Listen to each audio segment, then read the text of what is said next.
सायक चारु चापं नमामि रामं रघुवंशनाथं। यत्र यत्र रघुनाथ कीर्तनं तत्र तत्र कृतमस्तकाञ्जलिं। वास्तवारि परिपूर्णलोचनं मारुतिं नमत राक्षसान्तकम्। गोविंद मेरी यह प्रार्थना है, भूलूं न मैं नाम कभी तुम्हारा। निष्काम होके दिन रात गाऊं, गोविंद दामोदर माधवेति। देहांत काले मम सामने हो, बंसी बजाते मन को लुभाते। गाता यही मैं तननाथ त्यागूं, गोविंद दामोदर माधवेति। याज्ञवल्क्य भरद्वाज मुनि, उमा समेत महेश बंधु। तुलसीदास पुनि कागभूषुंड खगेश। सिया मांडवी उर्मिला, श्रुति कीरति बरबाम। चार ललन चारो लली, तुलसी करत प्रणाम। पुनि नारद कर मोह अपारा, कैसी बहुरी रावण अवतारा। सचिव जो रहा धर्म रुचि जासु, भयउ विमात्र बंधु लघुतासु। नाम विभीषण जहि जग जाना, विष्णु भगत विज्ञान निधाना। बोलिए लखन से रामचंद्र की जय। अनंतानंत अनंत कोटि ब्रह्मांड नायक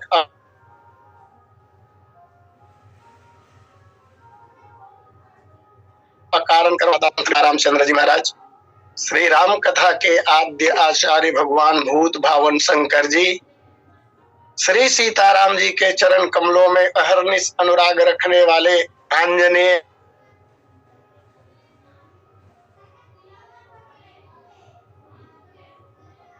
सर्जक, प्रातः ही स्मरणीय पूज्यपाद कविता कानन केसरी कवि कुलभूषण संत शिरोमणि श्री राम कथा रस रसिक गोस्वामी तुलसीदास जी महाराज,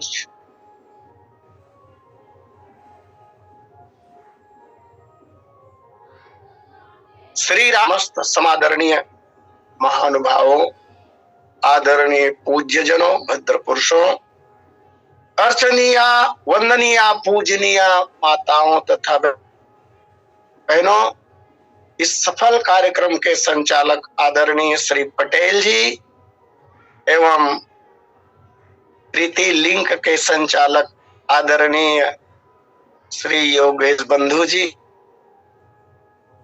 साथ ही प्रथम एवं द्वितीय लिंक के वक्तागण क्रमशः आदरणीय श्री सोनी जी एवं पूज्य बड़े गुरु जी।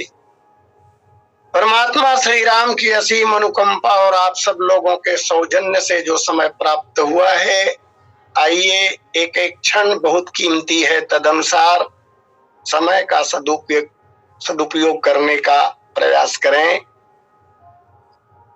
आज रावण अवतार कथा का चतुर्थ दिवस है। आप सबका हार्दिक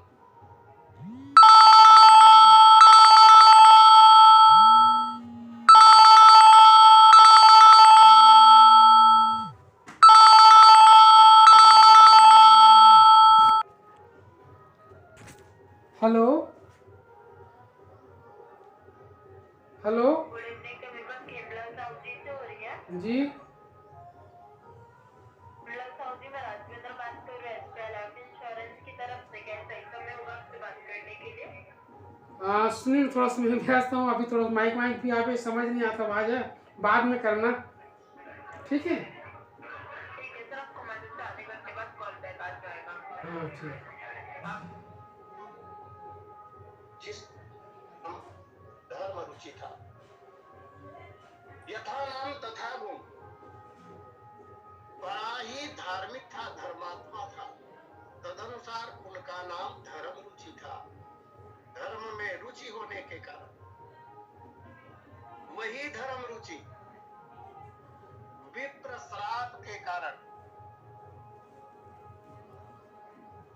रावण का छोटा भाई हुआ। चूंकि पूर्व जन्म में ये बड़े धर्मात्मा पुरुष थे और धर्मात्मा होने के कारण ही राजा प्रताप भानु और इनमें मानसिक समानता दृष्टिगोचर होती है। बड़े पसंद करते थे इनको, दोनों का आचार विचार मिलता था। राजा प्रताप भानु भी बड़े धर्मात्मा थे, मंत्री भी बड़े धर्मात्मा, और इसीलिए समानता के कारण, विचार मिलने के कारण, यद्यपि राजा प्रताप भानु का यह भाई नहीं था, मंत्री था, परंतु छोटे भाई के रूप में सम्मान देते थे। यह संस्कार पिछले जन्म का बना रहा और इसके बहुत प्रमाण मिल जाते हैं कि अच्छे अथवा बुरे दोनों प्रकार के संस्कार विगत कई जन्मों के साथ चले आते हैं, जिनका असर व्यक्ति के जीवन में दिखाई देता है। चूंकि यह सात्विक विचारों वाला व्यक्ति था, मैंने एक बात सुनी बड़े महात्माओं से, व्यक्ति की जिंदगी जहां समाप्त होती है, उसका मार्ग अच्छा हो अथवा बुरा, जहां से जिंदगी समाप्त होती है, अगला जन्म जब मनुष्य के रूप में होता है, तो पिछला जन्म की समाप्ति जहां से होती है, वहीं से उसका अगला जन्म आरंभ होता है। अर्थात अगर संस्कार अच्छे हैं विगत पिछले जन्मों के, तो अच्छे संस्कारों के साथ व्यक्ति आगे बढ़ेगा, और संस्कार अगर बुरे हैं, निंदनीय हैं, तो उन्हीं विचारों के साथ उसका जीवन आगे बढ़ेगा। ऐसा लगता है विचार करने पर कि आज भी हम देखते हैं कुछ विद्वान ऐसे हुए हैं जो 2.5 साल 3 साल की उम्र से ही पुराणों की कथा कह रहे हैं। निश्चित रूप से उनके पिछले जन्मों का संस्कार सहयोग कर रहा होता है, अन्यथा आंख में पानी डाल डाल कर बार बार याद करने पर 2 चौपाई याद नहीं होती। और 3 साल 2.5 साल का बच्चा श्रीमद् भागवत महापुराण की कथा कह रहे हैं, उद्भट विद्वत्ता के साथ, क्या कहा जाएगा इसे, संस्कार ही तो है। तो जहां पर जिंदगी समाप्त होती है, वहीं से अगला जन्म आरंभ होता है। पिछले जन्म का धर्म रुचि आज अपने अच्छे संस्कारों को लेकर रावण के छोटे भाई के रूप में जन्म लिया। और बहुत अच्छी बात गोस्वामी जी महाराज ने कही, भयहु विमात्र बंधु लघुतासु, रावण का छोटा भाई हुआ। 2 दिन पहले कथा में वाल्मीकि रामायण के आधार पर तीनों भाइयों के जन्म की संक्षेप में कथा कही जा रही थी। तो वाल्मीकि रामायण में विभीषण जी को केकसी का पुत्र कहा है, परंतु कथा रामचरितमानस की चल रही है। किसी कल्प में हुआ होगा परंतु गोस्वामी जी महाराज की मान्यता ये है, गोस्वामी जी महाराज कह रहे हैं कि केकसी के गर्भ से विभीषण का जन्म नहीं हुआ, ये रावण के सौतेले भाई हैं। और इसके संबंध में भी ग्रंथों में पुराण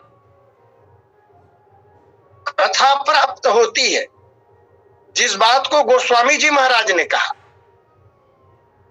गोस्वामी जी की मान्यता के अनुसार जब ये रावण का सौतेला भाई है तो सौतेली मां से उत्पन्न हुआ होगा। जी हाँ, निश्चित रूप से। और प्रमाण के रूप में विश्राम सागर रामायण खंड के अनुसार इसकी माता का नाम सुवक्षा है। महाभारत के अनुसार विभीषण जी की माता का नाम मालिनी है और ज्यादातर विभीषण की माता का नाम मालिनी ही कथाओं में ज्यादा प्राप्त होता है। चाहे इनकी माता का नाम जो हो, एक व्यक्ति के अनेक नाम भी होते हैं, अथवा महाराज विश्रवा की अनेक पत्नियां थी। तो मानस जी की मान्यता के अनुसार विभीषण जी सौतेले भाई हैं, पिता एक ही है, माता दूसरी है।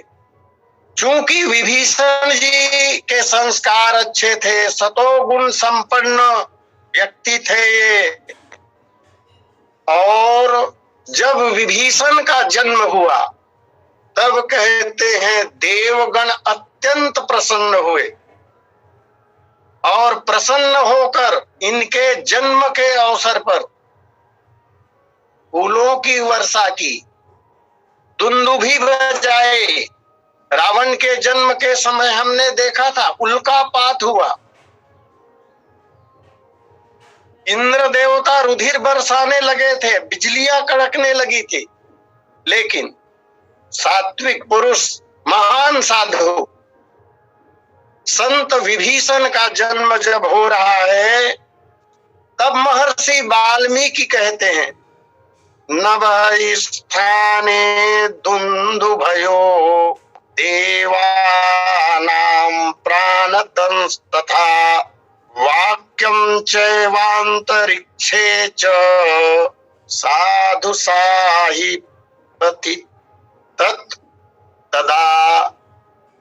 देवता लोग फूलों की वर्षा करने लगे, नगाड़े बजाने लगे और साधु साधु शब्द उच्चारित करने लगे। इस तरह विभीषण का जन्म हुआ। आरंभ से ही पुराणों की कथा विभीषण जी महाराज पढ़ते थे। स्वाध्याय बहुत तगड़ी थी इनकी, नियमित आहार होता था इनका, स्वाध्याय करते थे और हमेशा धर्म में स्थित रहते थे, इंद्रिय का संयम करते थे। जब ये बड़े हुए तो गंधर्वराज शैलूष की पुत्री जिसका नाम कला था, उनके साथ इनका विवाह हुआ। अन्य ग्रंथों में अन्य नाम मिल सकते हैं, यह नाम वाल्मीकि रामायण से है। कृत्तिवास रामायण के अनुसार, बंगला का रामायण है ये, इनका एक पुत्र भी था जिसका नाम था तरणीसेन, और लाइक फादर लाइक सन, जैसा स्वभाव महाराज विभीषण का है ऐसा ही स्वभाव तरणीसेन का भी था। वैसे संतों के मुखों से विभीषण जी के एक दूसरे पुत्र का नाम भी सुना जाता है जिसका नाम मत्तगयंद कहा जाता है। भगवान राम का राज्याभिषेक जब हुआ, सब वानरों की विदाई हुई, तो उस समय महाराज अंगद बचे, हनुमान जी बचे, मत्तगयंद बचा। मत्तगयंद जाने के लिए तैयार ही नहीं हुए और विवश होकर भगवान ने उन्हें अयोध्या का कोटवार बना दिया। मैंने कथा में सुनी है कि आज भी अयोध्या की यात्रा जब होती है तो पहले बाबा मत्त गयंद का दर्शन करने का विधान है कि महाराज मैं अयोध्या भूमि में भगवान रामलला का दर्शन करने आया हूं, इसलिए आप मेरा मुसाफरी लिख लीजिए। भाव ये है। और जब रामलला का दर्शन हो जाए, अयोध्या का दर्शन हो जाए, तो एक बार अंत में अयोध्या छोड़ने के पहले फिर बाबा मत्त गयंद के यहाँ जाना पड़ता है दर्शन करके, ये कहने के लिए कि महाराज अब मैं अयोध्या से अपने वतन को जा रहा हूं, मुसाफरी काट दी। ये भी विभीषण के पुत्र कहे जाते हैं। तरनी सेन बड़ा धर्मात्मा आदमी था। यद्यपि राक्षस कुल में उनका जन्म हुआ था, परंतु तरनी सेन राक्षस के रूप में रहना नहीं चाहते थे, वो मुक्ति चाहते थे। और मुक्ति प्राप्त करने के लिए उन्होंने जो मार्ग चुना था वो बड़ा अद्भुत है। भगवान का भक्त था, अहरनिश भगवान की भक्ति करता था, लेकिन उनका विचार ये था मुक्त होने के लिए वो भगवान श्री राम के हाथों मरना चाहता था। ये बड़ी अद्भुत बात थी।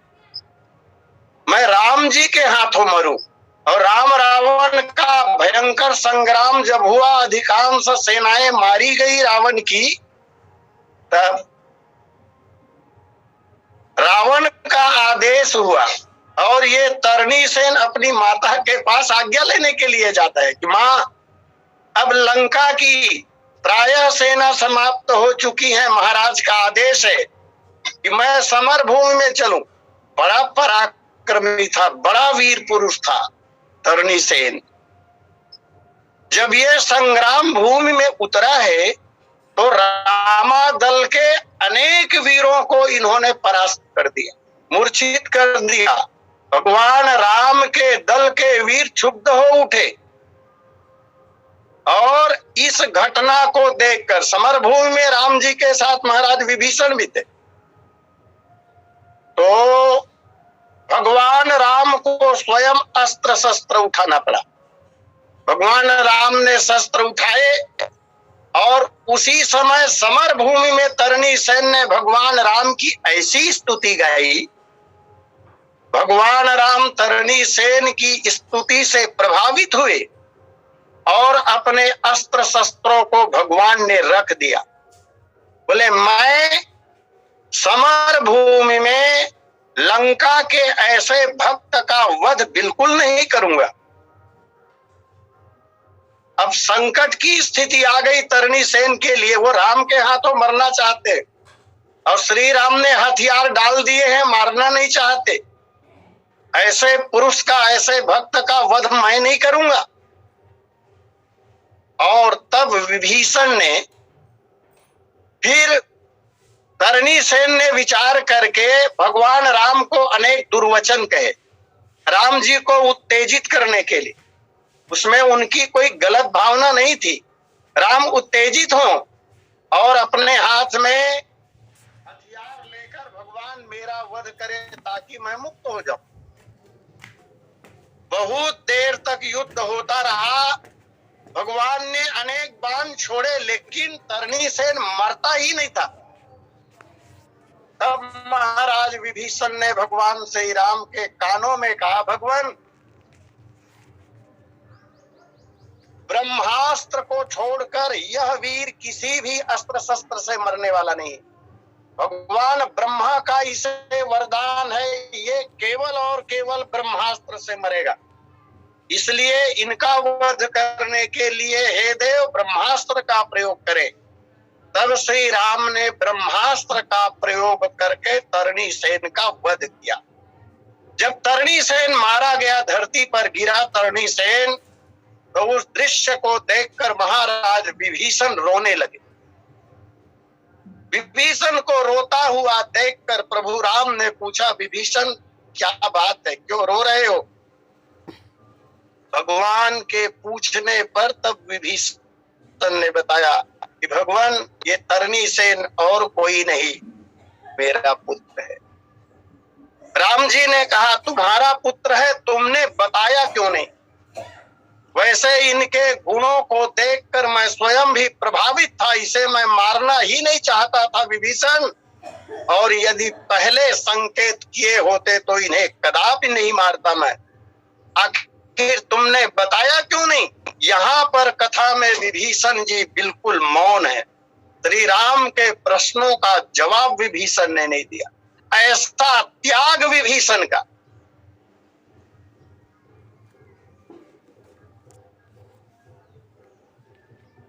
कहते हैं कि विभीषण का ऐसा त्याग, जिसने अपने ऐसे पराक्रमी और भक्त पुत्र का वध करवा दिया भगवान राम के हाथों।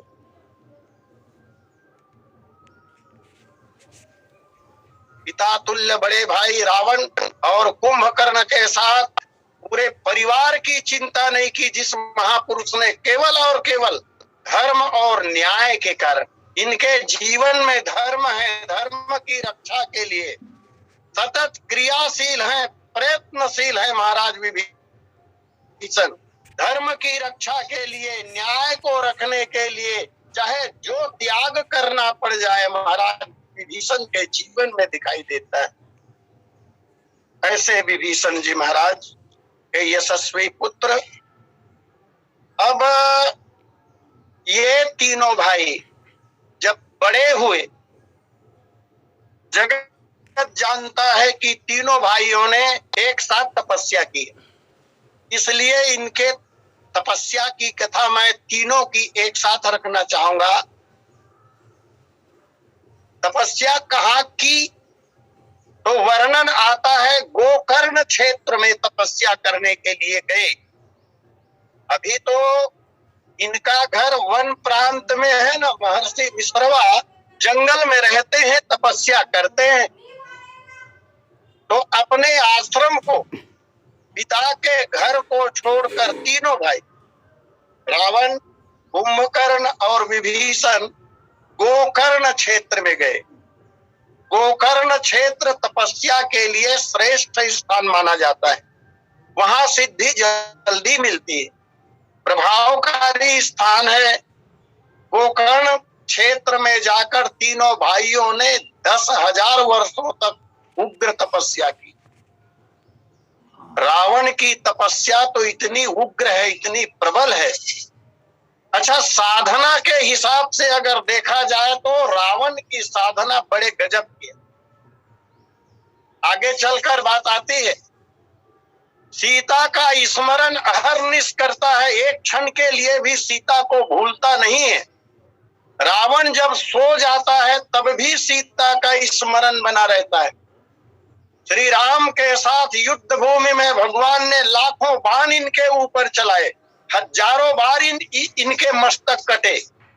इतना सब कुछ होने के बाद भी, ऐसी भीषण परिस्थिति में भी रावण ने एक क्षण के लिए सीता का स्मरण छोड़ा नहीं।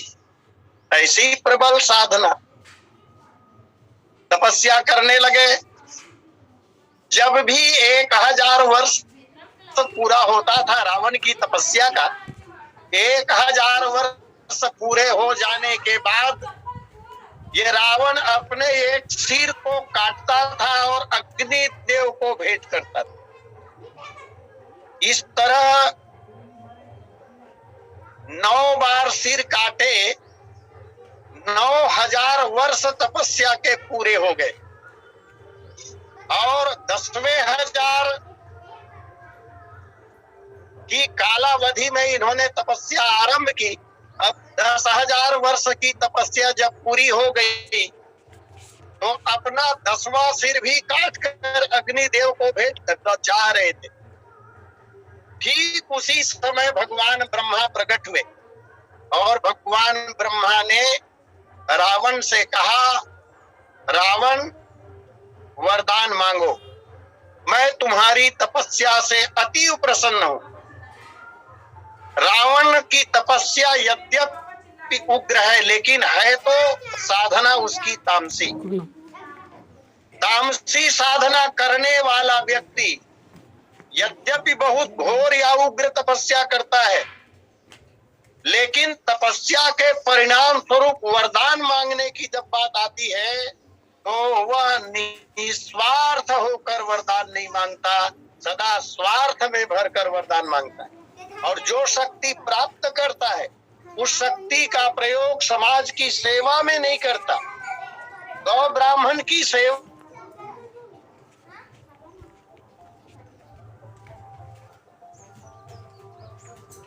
में नहीं करता। रावण के मन में भी यही बात थी। भगवान ब्रह्मा प्रसन्न होकर जब बोले वरदान मांगो, तो रावण ने यही मांगा, हे देवाधिदेव पितामह ब्रह्मा जी, यदि आप मेरी तपस्या से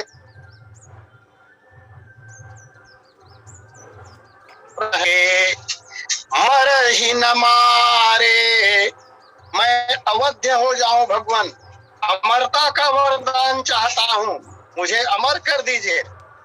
भगवान ब्रह्मा ने कहा, गलत बात मत बोलो, ये संभव नहीं है, सृष्टि में अमरता का वरदान नहीं मिल सकता है। और गीता अध्याय 2 में भगवान कृष्ण ने अर्जुन को समझाते हुए कहा, अर्जुन, इस लोक में जिसका जन्म हुआ है उसकी मृत्यु निश्चित है, उसको मरना ही पड़ेगा जिसने जन्म लिया है। जातस्य ही ध्रुवोर मृत्युर ध्रुवं जन्म मृतस्य च तस्मात् परिहार्ये अर्थे न त्वं शोचितुमर्हसि। ब्रह्मा जी ने कहा, कोई दूसरा वरदान मांगो अथवा अपने वरदान में संशोधन करो। दशानन रावण ये मानकर चलता था। यही तो बात है, आदमी चालाकी नहीं छोड़ सकता। दिव्य गुण आ जाए तो चालाकी छोड़ देनी चाहिए, लेकिन चालाकी छूटती नहीं है। हम लोग भी चालाकी, गोस्वामी जी महाराज चिल्ला चिल्ला क्रम है रघुराई, लेकिन ये चालबाजी चतुराई नहीं छूटती। रावण ने विचार किया कि ब्रह्मा जी बूढ़े हो गए, अब मुझे अमर होना है, तो उन्होंने अपनी बुद्धिमत्ता का परिचय देते हुए यह सोचकर कि बंदर और मनुष्य तो हमारे भोजन है, ये निरीह प्राणी मेरा क्या कर सकेंगे, तो बंदर और मनुष्य इन दो को छोड़कर किसी के हाथ न मरूं, ऐसा कहकर मैं अमरता का वरदान प्राप्त कर सकता हूं, ये सोच रावण। और तब रावण ने कह दिया भगवान ब्रह्मा से, महाराज, हम काहू के मर ही न मारे, वानर मनुज जाति दुई बारे। दो को छोड़। और विचार करने से ऐसा लगता है कि चालबाजी क्या की, रावण ने मृत्यु ही मांग लिया। जिन्हें छोड़कर अमर होना चाह रहे हैं वो, उन्हीं के हाथों उनकी मृत्यु होगी। भगवान ब्रह्मा बहुत प्रसन्न हुए। राम भागम